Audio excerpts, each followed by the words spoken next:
జ్ఞానము చొప్పున భార్యతో కాపురం చేయడం అనే మాటల్లోని జ్ఞానం అనగా లోక జ్ఞానమా లేక దేవుని జ్ఞానమా? నాకు చాలా సందేహంగా ఉందని ప్రేమతో వివరించగలను కోరుతున్నాను. జ్ఞానం అనగానే నాన్న బైబిల్ జ్ఞానమే జ్ఞానం. లోక సంబంధమైనదంటే భార్యతో కాపురం చేయడానికి నువ్వు జువాలజీ చదివితే చేయగలవా? మ్యాథమెటిక్స్ చదివితే, లెక్కలు చదివితే నువ్వు భార్యతో కాపురం చేయగలవా? ఈ రోజున్న విశ్వవిద్యాలయంలో ఎన్నో పుస్తకాలు, ఎన్నో డిగ్రీలు ఉన్నాయి. అవి చదవటం వల్ల నువ్వు వాళ్ళతో కాపురం ఏం చేయలేవు. ఆ జ్ఞానం కావాలంటే ఏమండి, నువ్వు బయాలజీ చదివితే, ఫిజిక్స్ చదివితే, కెమిస్ట్రీ చదివితే వాటి వల్ల భార్యతో కాపురం చేయడం ఎలా తెలుస్తుంది నీకు? అది కాదు ఇక్కడ జ్ఞానము అనగానే ఏంటంటే దేవునిదే జ్ఞానం, దైవ సంబంధమైనదే జ్ఞానం. అది దేవుడు చెప్పాడు చూసారు ఎంత తల్లిదండ్రుల కోసం ఎంత చక్కగా చెప్పాడు. అలాంటి జ్ఞానాన్ని మీరు నేర్చుకోవాలి. అప్పుడు మీ భార్యతో చక్కటి కాపురం, చక్కటి విధేయత. ఎందుకు భార్యాభర్తలు విడిపోతున్నారు? ఎందుకు వాళ్ళ మధ్య సమస్యలు తలెత్తుతున్నాయి అంటే ఒక భర్త ఒక మాట అన్నప్పుడు సహిస్తే ఏం పోయిందండి? ఇప్పుడు నీ పిల్లలు పెద్ద అయిన తర్వాత నేను ఒక మాట అంటారు, నువ్వు వాళ్ళు వద్దనుకుంటావా? కాదనుకుంటావా? నీ పిల్లలు నిన్ను అన్నందుకు వాళ్ళ మీద కోపం రాదు, వాళ్ళని సహిస్తావు. మరి నీ భర్త అంటే నీకు ఎందుకు వచ్చేస్తుంది కోపం? పరాయివాడనా? అసలు పరాయివాడు కాదు, నీ సొంత శరీరం, నీ సొంత భాగం. ఇంకా పిల్లలైనా నీకు వేరుగా ఉంటారు, వాళ్ళిద్దరూ సెపరేట్ బాడీస్. కానీ భార్యాభర్తలు అనేసరికి ఏమన్నాడు? సేమ్ బాడీ, ఒకే శరీరం. భర్త ఒక భాగం అయితే భార్య మరొక సగభాగం. మరి అలాంటప్పుడు ఎలా నువ్వు దూరం చేసేసుకోగలవు? ఒక మాట అన్నాడని భర్తను వదిలేసేవాళ్ళు, కాని మాట అందని భార్యని వద్దనుకునేవాళ్ళు లేరా? ఇలాంటి భార్యలు భర్తలు లేరా? ఉన్నారు సమాజంలో చాలామంది. చీటికి మాటికి గొడవలు పడేవాళ్ళు, ఏమండి, పంతాలకి పట్టింపులకు పోయేవాళ్ళు, వెనకాతలున్న వాళ్ళు ఏదో చెప్పిన మాట వినగానే వెంటనే ప్రేమించేవాళ్ళు, దూరం చేసుకునేవాళ్ళు. కనుక వాళ్ళతో చేయడానికి జ్ఞానం అనేది అవసరం. ముఖ్యంగా భార్యలతో కాపురం చేయడానికి జ్ఞానం కావాలన్నాడు. ఏమండి, భార్యలతో కాపురం చేయడానికి జ్ఞానం. ఎందుకంటే ఆ పేతురు ఆ సందర్భాన్ని చదివితే అక్కడ భార్యల కోసం చెబుతూ, నాన్న వీళ్ళు కొంచెం బలహీనలయ్యా, కొంచెం సరిగ్గా కాళ్ళలేని కొండలంటోళ్ళు వీళ్ళు, పురుషులారా అంటున్నాడు. చూడండి ఎన్నో వచనం అది? 7వ వచనం. 1 పేతురు 3వ అధ్యాయం 7వ వచనం అండి. అటువలే పురుషులారా జీవము అనే కృపావరములో మీ భార్యలు కూడా పరలోకంలో మీరు పొందే జీవములో వాళ్ళు మీతో పాలివారు. వాళ్ళు మీకు సహకారులు కదా. మీకు అన్నం వండి పెడుతున్నారు, మీ బట్టలు ఉతుకుతున్నారు, మిమ్మల్ని మంచిగా చూసుకుంటున్నారు, మీ పల్లెలకని వాళ్ళు సాకుతున్నారు. మరి భార్యలు భర్తలతో పాటు దేవుని పనిలో, భర్త చేసే దేవుని పనిలో, భక్తిలో వాళ్ళు కూడా సహకారులు. కనుక జీవమను కృపావరంలో వాళ్ళు మీతో పాటు పాలివారు. 50-50.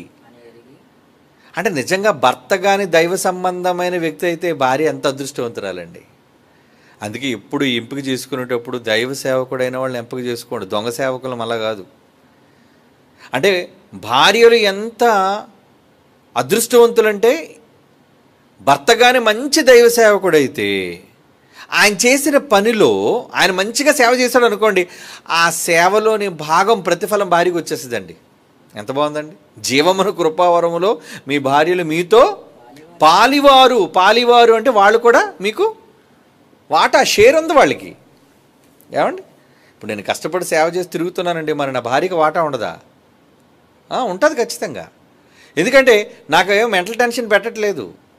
ఏమండి, నేను సేవకి వెళ్ళిపోయినప్పుడు ఎందుకంటే మీరు మాటికి వెళ్ళిపోతున్నారు అని ఇన్ని డేట్లా ఇన్ని మీటింగ్లు ఏంటండి? పాపం అప్పుడప్పుడు ఫోన్ చేసినా ఏమండి ఎలా ఉన్నారండి అని అడుగుతూ ఉంటుంది, ఫోన్లు చేస్తూ ఉంటుంది. కానీ ఏమండి రమ్మని ఎదురుగుండా మీటింగ్లు అయిపోయామ్మా, ఇంక సార్ అమ్మయ్యా మీటింగ్లు అయిపోయా, ఎందుకు అంత సంతోషం ఆవిడ ముఖంలోని? అంటే కళ్ళ ముందు ఉంటారు అనే ఆనందం. ఎందుకంటే అలాగని భర్త దేవుని సేవకు వెళ్లకుండా ఉండాలని కాదు ఆవిడ ఉద్దేశం. ఏ రోజు సేవకు ఆటంకపరచదండి నా భార్య. దేవుని సేవకు వెళ్ళండి, చెయ్యండి, సహకరిస్తారు. అంటే అలా సహకారం చూపించడం కూడా నేను చేసే దేవుని పనిలో వాటా. మరి నేను ఎన్ని వేల మందికి వాక్యం చెప్తున్నాను, మరి ఆవిడకి వాటా రాదా? ఇంటి దగ్గర ఉండి నాకు మెంటల్ టెన్షన్ పెడుతుంది అనుకోండి, ఏమండి, మాటిమాటికి ఫోన్ చేసి ఇబ్బంది పెట్టి, ఏమంటే సరిగ్గా పిల్లల్ని చూసుకోక, సరిగ్గా ఇంటిని సరిగ్గా చూసుకోక, లేనిపోతే తలపోట్లన్నీ తీసుకొచ్చి నన్ను ఎత్తి మీద పెడితే ఇంక నేనేం చక్కగా సేవ చేయగలను చెప్పండి? కనుక భార్యలు అనేసరికి ఆ విషయాల్లో వాళ్ళు చాలా ఫుల్ సపోర్ట్. భార్య సపోర్ట్ చాలా అవసరం అండి.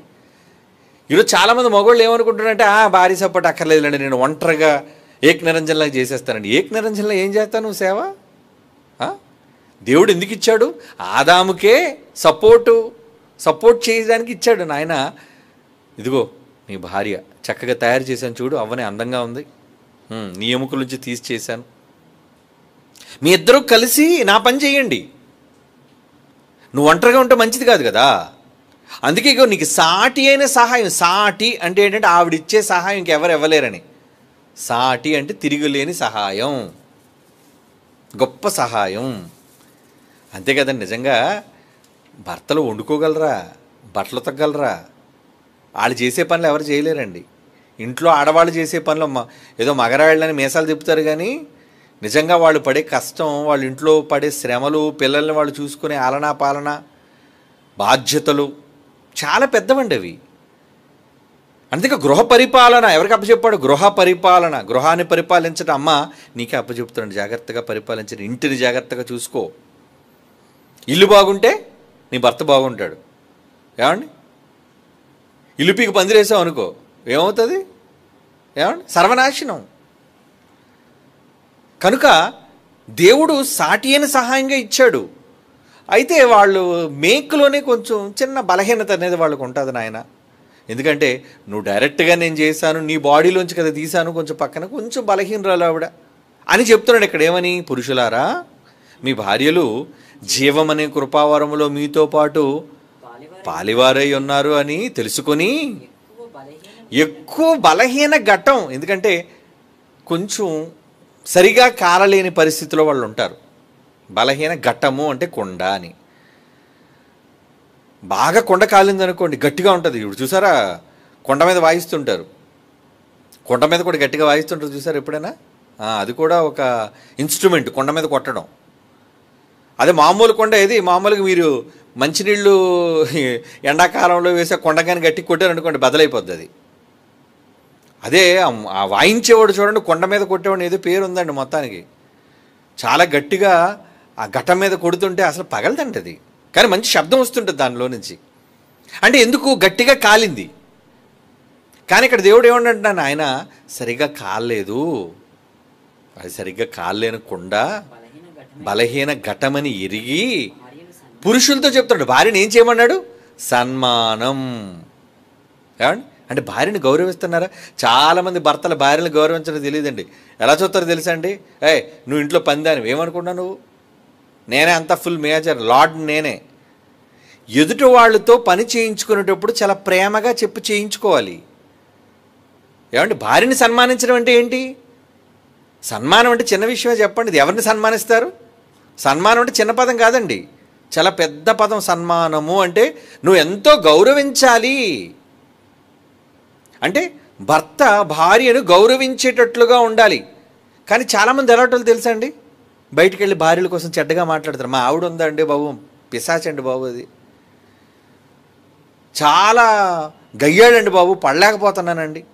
ఈ మాటలు ఆనౌట్ మళ్ళీ తిరిగి ఆవిడ దగ్గరికి వెళ్తాయి. ఏమంటే మీరు బయట నేను ఏమని చెప్తున్నారు నా కోసం? నేను గయ్యాడినా? అసలుకే ఒకళ్ళు నిజంగా గయ్యాలుగా ఉన్న ఈ మాట విన్న తర్వాత ఇంకా మహంకాళిగా మారిపోద్ది, ఇంకా రెండింతలు గయ్యాలి, ఇంకా షాప్ పెట్టడం ప్రారంభించేస్తుంది. కానీ నువ్వు మంచిగా ఆవిడని ట్రీట్ చేసి చక్కగా ప్రేమగా ఆవిడ్ని సన్మానించగలిగితే, అయ్యో ఏదైనా నా భర్తే కదండి అన్నీ, నాకు ఎంతైనా నన్ను చూసుకునేది ఆయనే కదండి, నేను ఎన్నో అనుకుంటుంటాను కానండి చాలా కష్టపడుతున్నాడు. అప్పుడప్పుడు భార్యలు కోపంతో కొన్ని సందర్భాలు భర్తలను తిట్టేసినా ఆ తర్వాత వాళ్ళే మళ్ళీ కన్ఫెస్ అయిపోతుంటారండి, బాధపడిపోయి ఏదో అనుకున్నాను కానండి, ఏదైనా ఆయన లేకపోతే నేను ఎక్కడండి, నేను ఎలా ఉండగలనండి. అది అలాంటి మార్పు మీరు తీసుకురావాలి ప్రేమతో. భర్తలతో చెప్తున్నాడు ఈ మాట. వాళ్ళు సరిగ్గా కాలేదు కదా నాయన కొండలో, కనుక మీరేం చేయాలి? సన్మానం. అంటే ఎవరినైనా సన్మానించండి, మీ భార్యను గౌరవించండి.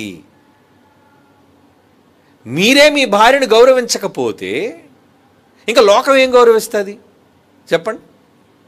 అంటే మొదట ప్రతి భర్త కూడా తన భార్యను గౌరవించే స్థాయిలో ఉండాలి. అలాంటి గౌరవం కలిగిన వారిని ముందే మీరు ఎంపిక చేసుకోవాలి. అలాంటప్పుడు ఏమండి నాకు మా అమ్మ నాన్న కట్టబెట్టేశారండి బాబు, గయ్యాళ్ళని కట్టబెట్టేశారండి బాబు, నా మాట విందండి అనేసి అంటే అందుకే చూసుకొని చేసుకోండి, పెళ్ళికి తొందరొద్దు. ఏమండి చాలామంది పెళ్ళి అనేసరికి పప్పు అన్నం తినేయడానికి కంగారు పడిపోయి ఏమండి ఎవరి మెడకు చుట్టేద్దామా, ఎవరి మెడకు ముడిపెట్టేద్దామా అని చెప్పి ఆ మధ్యవర్తులు ఉంటారు. ఎప్పుడు మధ్యవర్తులతో పడకండి.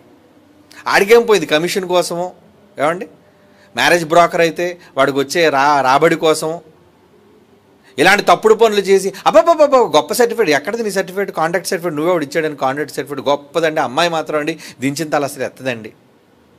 నువ్వేమో అలాంటి మాటలని వినేసి అవునా నిజమేనా అంత గొప్ప అమ్మాయా?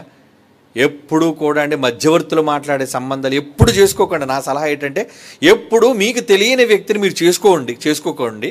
మొదటగా ఎవరైనా చేసుకోవాలి అనుకుంటే పూర్తిగా ముందు అమ్మాయితో పరిచయం అంటే ఉద్దేశం ఏంటి, అసలు అమ్మాయి నడవడేంటి, ఎలా ఉంది, అబ్బాయినా కానీ అమ్మాయినా కానీ ఎవరైనా సరే ముందు చూడండి ఎలా ఉన్నాడు ఈ అబ్బాయి, ఎలా ఉన్నాడు ఈ అమ్మాయి, ఎలా ఉంది, అసలు భక్తి ఉందా, అందరు ఉన్నప్పుడు ఎలా ఉన్నాడు, అందరు లేనప్పుడు ఎలా ఉంది, ఇవన్నీ తెలుసుకోవాలి. తెలుసుకున్న తర్వాతే మీరు ఎవరైతే చేసుకోవాలనుకుంటారో ముందు వాళ్ళు ఫిక్స్ అవ్వాలి. అవును ఓకే మంచిదే మంచివాడే అని అనుకోవాలి.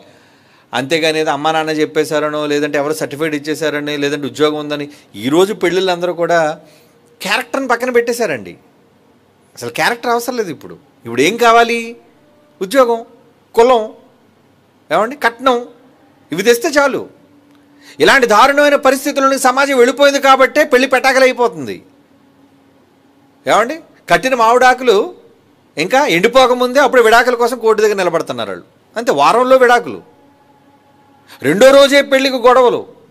ఇలాంటివి లేవా కుటుంబాలు? ఎందుకు? తొందరపాటు నిర్ణయాలు, చాలా తొందరపాటు నిర్ణయాలు. ఏమండి ఈ మధ్యన ఒక వారం క్రితం నేను ఊరిలో వచ్చినప్పుడు చాలా బాధపడుతూ ఒక సోదరుడు నాతో మాట్లాడుతున్నాను. ఏమండి మంచి అమ్మాయి అండి, చాలా చక్కడదండి, మొత్తానికి వాళ్ళ బంధువు అని చెప్పి పెళ్లి చేసేసారండి. ఏటట వాడు ఎక్కడో విదేశాల్లో ఉండి పనిచేస్తున్నాడు, ఏదో గల్ఫ్ కంట్రీస్లో ఉండి పనిచేస్తున్నాడు. అక్కడికి వెళ్ళి మొత్తానికి ఏదో పరాయి వాడు ఏదో డబ్బు సంపాదిస్తాడని చెప్పి సొంతోడు అవుతాడు కదా, రక్త సంబంధం అవుతాడు కదా అని చెప్పి బలవంతంగా చెప్పి ఆ అమ్మాయికి పెళ్లి చేసేసారు. తెర ఇప్పుడు వాడు పిల్లని ఒక చక్కటి చిన్న బిడ్డ, ఆ బిడ్డకి ఇంచుమించు 1 సంవత్సరమో 2 సంవత్సరాల వయసు. ఇప్పుడు వాడు అసలు నేను కాపురమే చేయను, నీ దగ్గర నీతోనే రాను అని చెప్పి తన దగ్గరున్న అమ్మాయినే ఇండియా దేశం పంపించేశాడు. పో నువ్వు బయటికి పో, నువ్వు నాతో ఉండవలసిన పని లేదు. ఎందుకు? అక్కడ చాలామందితో ఎఫ్ఐఆర్ ఉంది. ఎందుకు ఈ అమ్మాయి ఏమన్నా తెలుసా, కనీసం ప్లీజ్ అండి ఏం కోర్టులో కేసు పెట్టాలి ఏం చేయలేదండి. అమ్మాయి ఎంత మంచిదంటే పాపం తల్లిదండ్రులు వచ్చి అమ్మాయి పోనీ వేరే పెళ్లి చేసుకోమ్మా, ఇంకెలాగ నేను ఏలుకునేటట్లేదండి. లేదు బైబిల్ ప్రకారంగా తప్పు కదండి, నేను ఇంకో పెళ్లి చేసుకోకూడదు భర్త బతుకున్నంత వరకు అంటే మన ప్రసంగాలు ఇవన్నీ వింటుందట. ఏమండి కనుక నేను ఇంకేం చేస్తాను, ఇక తప్పదు, నా కూతురు నేను పెంచుకోవాలి, నా కూతురు నేను పెంచుకోవాలి అని వాళ్ళ ఇబ్బంది వాళ్ళ కష్టం వాళ్ళు చెప్పుకుంటున్నప్పుడు నాకు అదే బాధ అనిపించింది. ఇంతకీ ఎవరు కొంప ముంచారు ఈ అమ్మాయి కొంప అంటే తల్లిదండ్రులు ముంచారు కొంప. ఏమని, అరే మన అబ్బాయి కదా, మన కుటుంబం కదా, మన రక్త సంబంధి కదా, అది విదేశాల్లో ఉంటాడు కదా. అంటే విదేశాల్లో ఉంటే గొప్పోడా, డబ్బులు సంపాదిస్తే గొప్పోడా, నీ కులపోడైతే మంచోడా, లేదా నీ రక్త సంబంధి అయితే మంచోడా, అలా ఎలా సర్టిఫికేట్ ఇచ్చేస్తారు? వాడు అమ్మాయిని చక్కగా చూసుకుంటాడా లేదా, వాడు ప్రేమగా చూసుకుంటాడా లేదా, అలా చూసుకోవాలంటే ముందడికి కావాల్సింది ఏంటి, ఉద్యోగం కాదు, భక్తి. దేవుడంటే భయం ఉంటే, మనుష్యులంటే భయం లేకపోయినా దేవుడి మీద భయం ఉన్నాడు, దేవుడికి భయపడైనా భార్యను చక్కగా ఏలుకుంటాడు, సన్మానిస్తాడు, గౌరవిస్తాడు. ఏమండి చివరికి అమ్మాయి ఏ పరిస్థితికి దిగజారిపోయిందంటే, ఏమండి నా కూతురికైనా కనీసం ఎంతో కొంత పంపడండి, నీ కూతురికి కూడా నేను డబ్బులు పంపను, పూర్వం పని చేయండి, అక్కడ తీసుకొచ్చి మీ ఇంట్లో పని మనిషి గారిని పెట్టుకోండి అని. ఇప్పుడు ఆ అమ్మాయి వేదన ఏంటంటే, నన్ను తీసుకెళ్ళిపోయి మీ ఇంట్లో పని మనిషి గారిని పెట్టుకోండి, మీరు ఎవరితోనైనా ఉండండి. ఆ మాటకు కూడా వెళ్ళిపోయిందటండి. మీరు ఎవరితోనైనా మీరు తిరగండి, నాకు అభ్యంతరం ఏమీ లేదు. ఎందుకంటే వాడిది ఎలాగా అదే పని అక్కడ విదేశాల్లో. అందుకే అమ్మాయిని పంపించేశాడు కూతుర్ని. పాపం ఎంత దయానీయ పరిస్థితి అంటే, నన్ను అక్కడ ఉంచుకోండి చాలు, నేనేమీ అడగను మీ దగ్గర నుంచి, మాకు అంత అన్నం పెట్టండి, మీ కూతురికి నాకు అంత అన్నం పెట్టండి. ఎందుకంటే భర్త దూరమై ఇక్కడ ఈ దేశంలో ఉండి వీళ్ళందరూ అంటున్న మాటలు భరించలేకపోతున్నామేమంటే ఎప్పటి వరకు వాడు మాటామంతి లేదండి. అంటే ఏంటి ఇవన్నీ పరిస్థితులు? ఎందుకంటే క్యారెక్టర్ లేకపోవటం, వెనక ముందు ఆలోచించకుండా ఎవరో చెప్పారని చెప్పి పెళ్ళిళ్ళు చేసేసుకోవటం, దాని తరువాత వచ్చే పరిణామాలు ఇవన్నీ. నీకేముంది, చల్లగా పెళ్లి చేసేసావు, పప్పనో లేదా మాంసమనో గట్టిగా తినేసావు, నీ మార్గాన్ని నువ్వు పోయావు. ఆ తర్వాత ఆళ్ళు కదా పడుతున్నారు.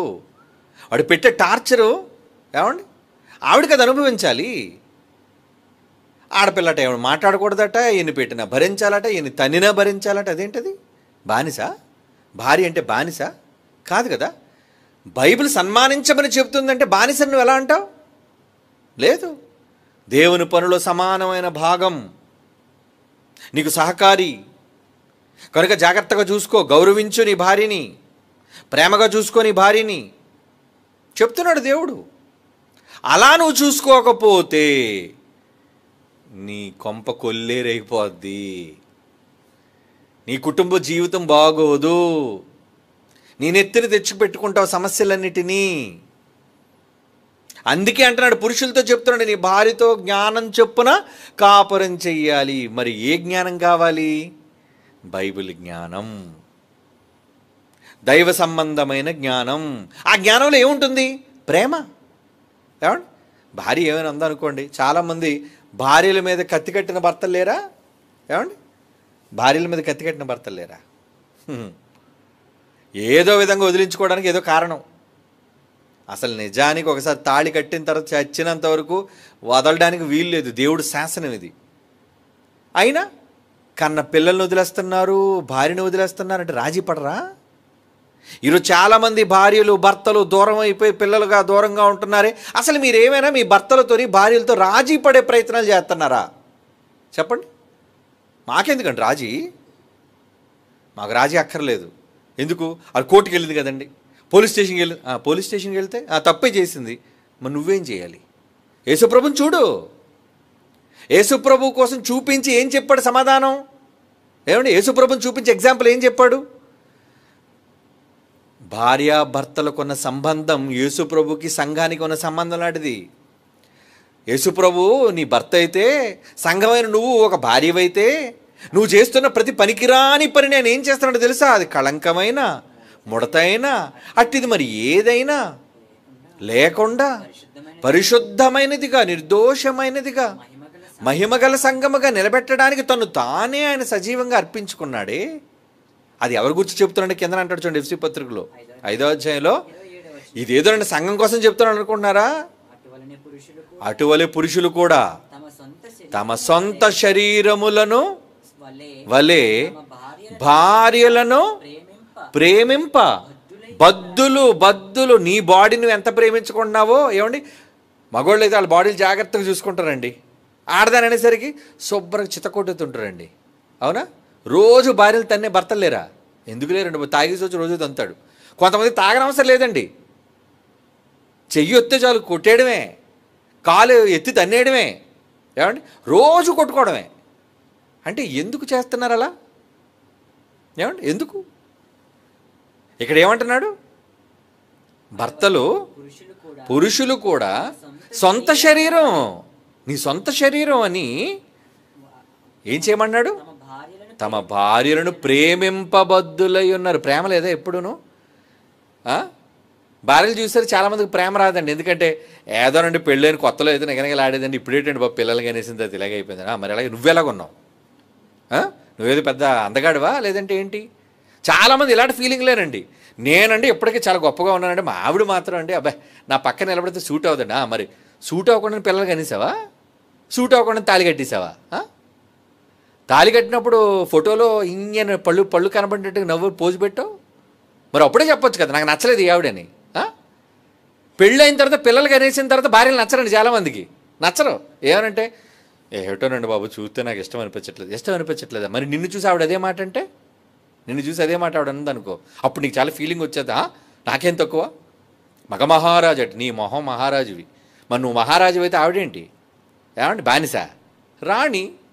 మహారాజు భార్య ఏమవుద్దండి? మహారాణి. మరి మహారాణిలా చూసుకుంటున్నావా ఆవిడ్ని? ఆవిడ జాగ్రత్తగా ప్రేమగా చూసుకుంటున్నావా? ఆహా, చూసుకోవడం ఏమి ఉండదు. ఏమండి, నోటికి వచ్చిన మాట, కాలుకి వచ్చిన దెబ్బ, కొట్టేయటం, మాట్లాడడానికి వీల్లేదు.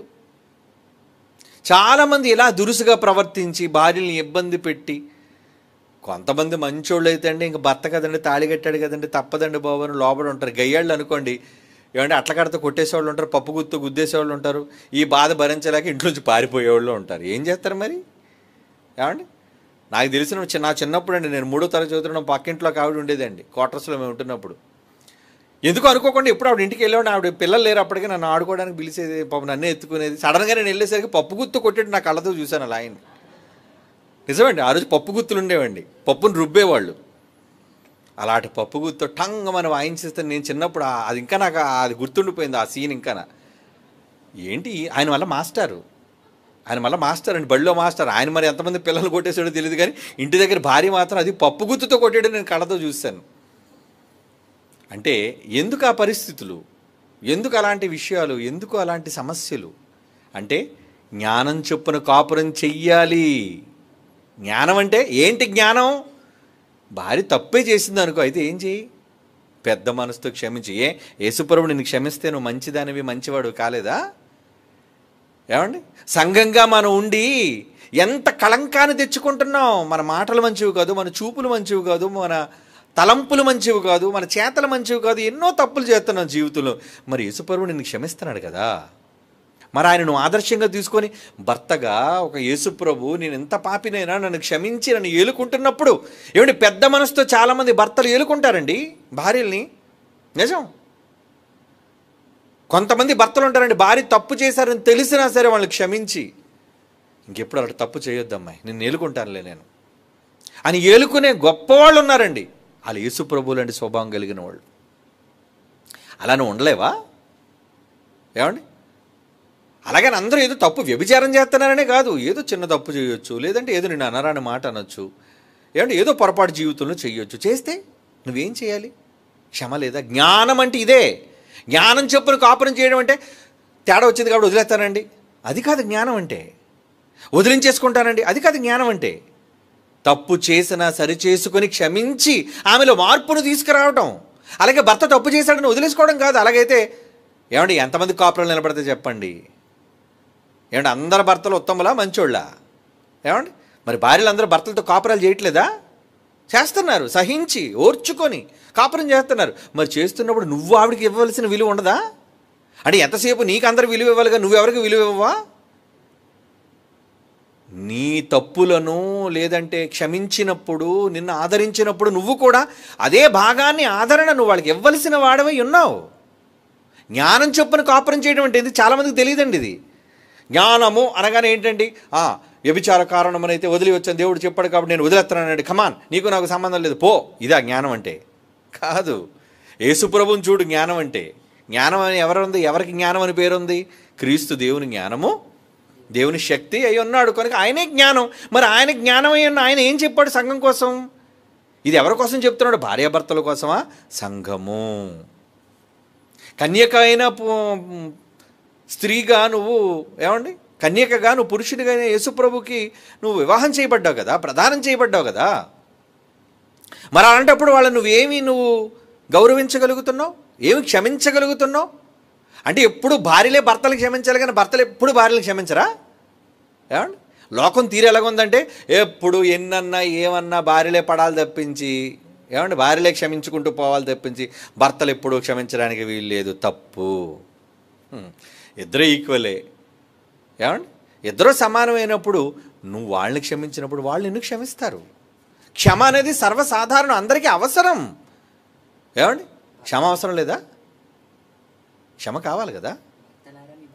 భర్తలారా మీ భార్యలను ప్రేమించండి అంటున్నాడు. అందుకే వారు నిష్ఠుర పెట్టకండి. కొలసీపత్రిక 3:19 అండి. భర్తలారా మీ భార్యలు నిష్ఠుర పెట్టకండి. కొంతమంది బయటికి చెప్పుకోలేక కక్కుకోలేక ఏడుస్తుంటారండి, లోనే దిగులుపడి కుమిలిపోతుంటారండి. ఎందుకు వాళ్ళకి ఆ బాధ? చెప్పుకునే వాళ్ళు ఎవరు లేరు. ఏమండి, చెప్పుకునే వాళ్ళు ఎవరు లేరా? లేరు. కొంతమంది ఇంక అదే పనండి, ఇంకా భర్త వెళ్ళిపోవడమే చాలు, మొత్తం చుట్టూ ఉన్న 20 ఇళ్ళు తిరిగేసి మొత్తం కథంతా కూడా ఆదికాండం నుంచి ప్రకటన వరకు మొత్తం చెప్పేస్తారు, ఇలా జరిగింది ఇలా జరిగింది ఇలా జరిగిందని. ఎందుకు అవన్నీ? పరువు తీసుకోవడానికి కాకపోతే. ఏమండి, భార్యల్లో ఉన్న లోపం. ఎంతసేపు భర్తల పరువు తీసేవాడు, నా భర్త అలా అంటాడండి, నా భర్త ఇలా అంటాడండి, ఇది చేస్తున్నాడు అది చేస్తున్నాడు. నువ్వు చెప్పిన వదినో అక్కో ఎవరో నీకేం సాయం చేస్తుందా? నీ పరువు మళ్ళీ ఇంకా 100 మందితో చెప్పి తీస్తుంది. అక్కడ నీ పరువు, నీ భర్త గౌరవం పోతుంది. అప్పుడు నువ్వేం చేయాలి? ఎందుకు చెప్పడం? వాళ్ళు ఆరుస్తారా తీరుస్తారా? ఏం చెయ్యరు కదా. అలాంటప్పుడు ఎందుకు నోరు జారుతున్నావు? భర్తలారా మీరు నోరు జారకండి, భార్యలారా మీరు నోరు జారకండి. మీ కుటుంబంలోని సమస్యలను మీలోనే కడుపులో పెట్టుకోండి. ఏమండి, మీ ఇంట్లో ఏదైనా సమస్య జరిగింది అనుకోండి, ఆడపిల్లకో మగపిల్లడికి ఏదైనా కానిది కూడంది, అందరికీ దండేరేసి చెప్తారా? అందరి ఇంటికి వెళ్ళి చెప్తారా? చెప్పరు కదా, రహస్యంగా ఉంచుకుంటారే. ఎందుకు? గౌరవం కాపాడడం కోసం. అలాగే నీ భర్త గౌరవాన్ని నువ్వు ఎందుకు కాపాడకూడదు? నీ భార్య గౌరవాన్ని నువ్వు ఎందుకు కాపాడకూడదు?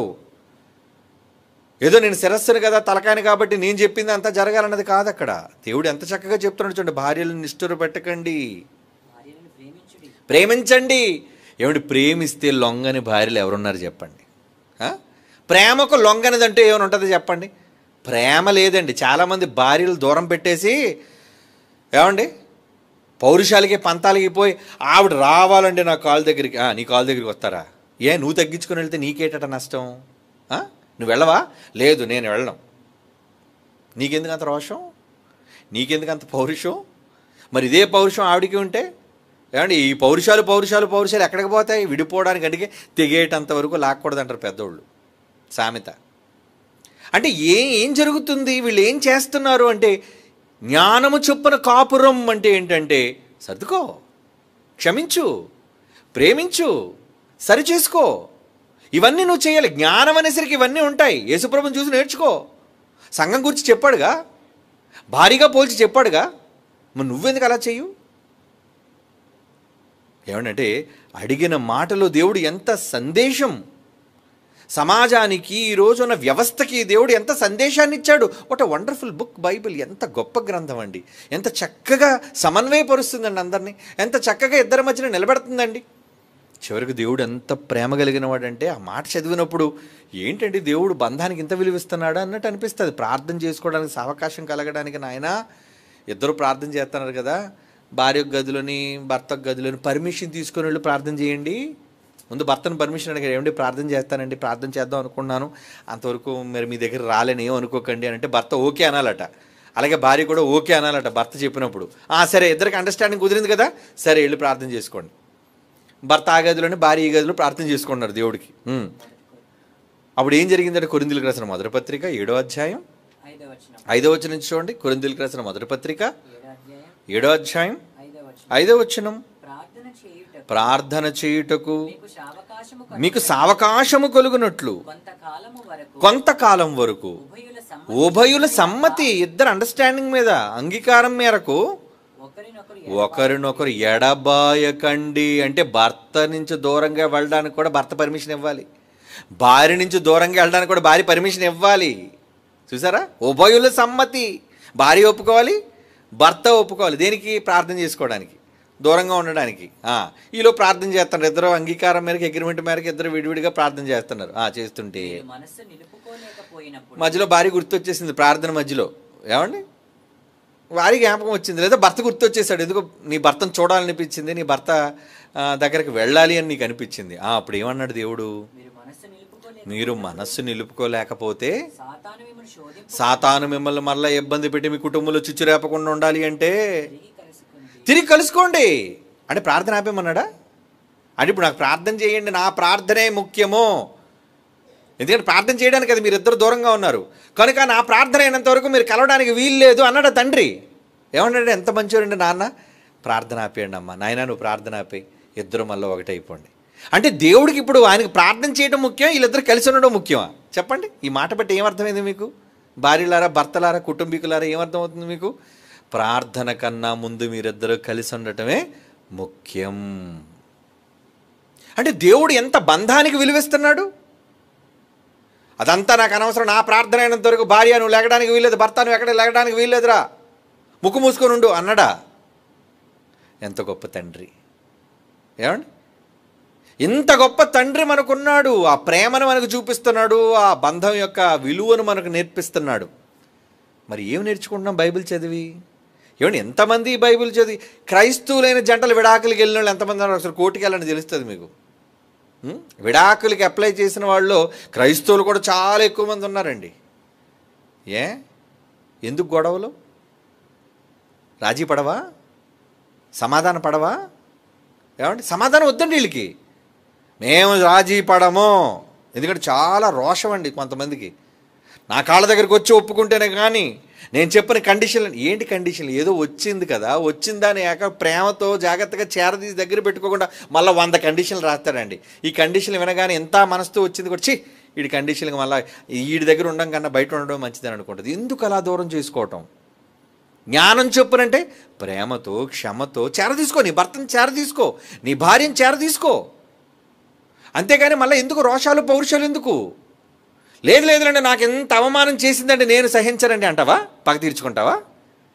అసలు దేవుడు పగలు తీర్చుకోమన్నాడా మిమ్మల్ని? చెప్పండి. పగ తీర్చుట నా పని, మీరు క్షమించండి అర్రా అని దేవుడు చెప్పాడు కదా. మరి ఎందుకు మనం పగలు తీర్చుకోవాలనుకుంటున్నాం? ఏమండి, భర్త మీద పగ సాధించే భార్య, భార్య మీద పగ సాధించే భర్త క్రైస్తవుల్లో లేరా? ఎందుకు లేరండి బాబు? మన యూనివర్సిటీలోనూ బోళ్ళంతమంది ఉన్నారు. బయట వాళ్ళ కోసం మనకెందుకు? భార్యల మీద పగలు సాధించే భర్తలు ఉన్నారు.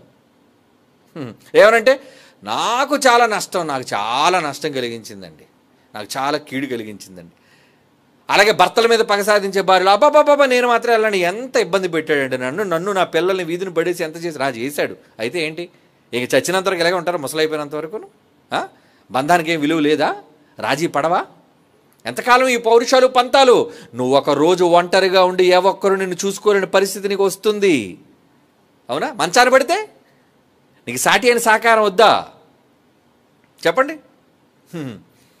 మాకు తెలిసిన ఒక ఆయన ఉన్నాళ్ళండి, చక్కగా 2 కుమారులు, ఒక కుమారుడు ఒక కుమార్తె, చక్కటి జంట, ప్రేమించారు, పెళ్లి చేసుకున్నారు. భార్యను వద్దనేసానండి, వద్దనేసుకున్నాడు. పిల్లలు కూడా వద్దనేసుకున్నాడండి. ఈరోజు మీరు నమ్మరండి, ఉద్యోగంపై ఆ రోజు వేరే వ్యామోహంలో పడి, వేరే అమ్మాయి వ్యామోహంలో పడి, భార్యను కాదు అనుకుని పిల్లలకు దూరం అయ్యి, నాకేముంది ఉద్యోగం కదా, నేను సంపాదించుకున్నాను కదా డబ్బు, నన్ను అడిగేది ఎవడు అనుకొని నేను రాజులో బతుకుతున్నాను అనుకున్నాడు. ఈరోజు ఉద్యోగం పోయి ఒంటరిగా ఒక్కడే గదిలో మగ్గిపోతున్నాడండి. ఎందుకు వచ్చింది ఈ పరిస్థితి? ఎందుకు తెచ్చుకున్నావు? సఖ్యత వద్దా? నీ భార్యతో నీకు సఖ్యత వద్దా? ఆ రోజు నీకు ఉద్యోగం ఉందని పొగరు, అప్పుడు నీకు రోగం లేదు కదా.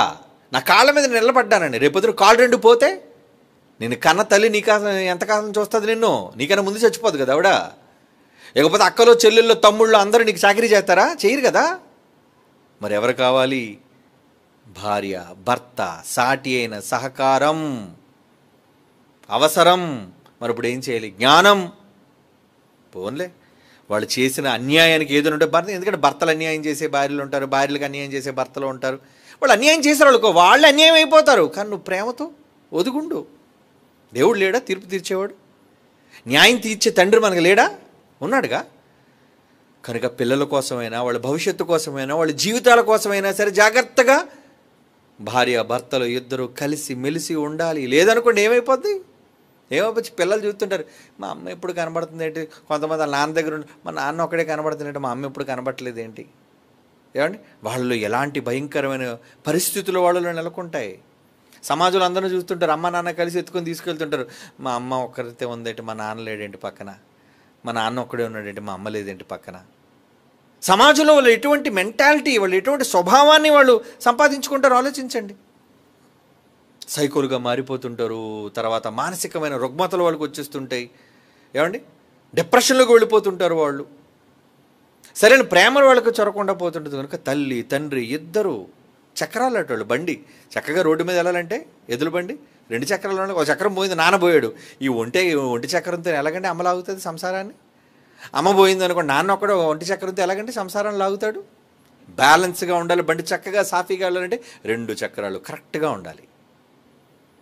ఈరోజు కుటుంబ వ్యవస్థ సమాజంలో దెబ్బతినిపోవడానికి కారణం ఏంటంటే ఒకరంటే ఒకరికి ప్రేమ లేదు, క్షమ లేదు, సహనం లేదు.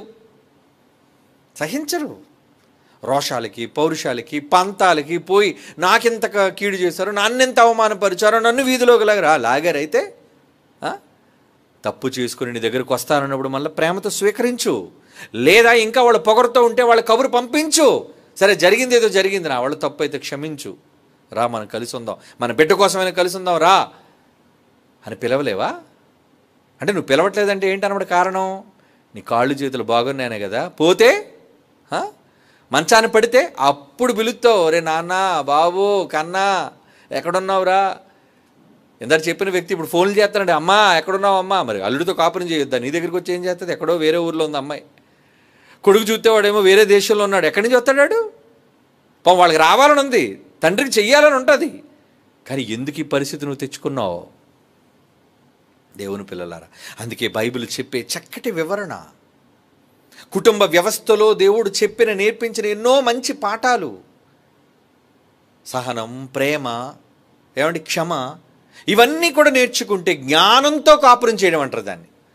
ఈ జ్ఞానం ఎవరైతే నేర్చుకుంటారో వాళ్ళ కుటుంబాలు చల్లగా చక్కగా ప్రశాంతంగా ఉంటాయి. లోక సంబంధమైన విద్యలు నేర్చి మా అమ్మాయి టెక్ అండి, ఏమండి మా అల్లుడేమో అండి ఇంకో టెక్ అండి, వాడు సాఫ్ట్వేర్ టెక్ అన్నాడు. ఈ టెక్కులు రెండు ఎక్కువైపోయి ఏమవుతాయి? టెక్కులు ఎక్కువైతే ఏమండి కుటుంబాలు పగిలిపోతాయి. కనుక అక్కడ కావాల్సింది టెక్కులు కాదు, అక్కడ టెక్నాలజీలు కాదు, అక్కడ కావాల్సింది లవ్, ప్రేమ, జ్ఞానం, గాడ్స్ నాలెడ్జ్, గాడ్స్ విజ్డమ్, దేవుని యొక్క విజ్ఞానం వాళ్ళకి అవసరం. అంటే ఇలాంటి దగ్గరకు వచ్చి ఇలాంటి పాఠాలు వింటే మీరు వింటారా? మీరైతే కొంతమంది వింటున్నారండి, మిగతా వాళ్ళందరూ వినమని చెప్పినా సరే వాళ్ళకి అంత ఖాళీ లేదండి. ఈ మాటలు వినడం వల్ల మాకు ఏం ప్రయోజనం అండి అనుకుంటారు కదా. లేదు, ఈ మాటల ప్రయోజనం తెలిసే రోజు మీకు వస్తుంది లైఫ్లో. అప్పుడు అనుకుంటారు, అమ్మా నిజమేనండి, ఆ రోజు వినడం మంచిదేందండి, లేదా కుటుంబం పగిలిపోతుందండి బాబు నాది. అలా కుటుంబాలు నిలబెట్టుకోవడానికి దేవుడు మనందరి క్షేమం కోసం వ్రాయిస్తున్న ఎన్నో మంచి మాటలు ఇవన్నీ సమాజానికి నేర్పించాలి. అది లేకే కదా కుటుంబాలు విచ్ఛిన్నమైపోతున్నాయి, పిల్లలు వీధిని పడిపోతున్నారు, దిక్కు తోచక ఎటువైపు వాళ్ళు వెళ్ళిపోతున్నారు అనేది ఈరోజు పరిస్థితులు చాలా అగమ్యంగా మారిపోతున్నాయి. కనుక అలాంటి వాళ్ళు కాకుండా ఉండాలి. ఓకే.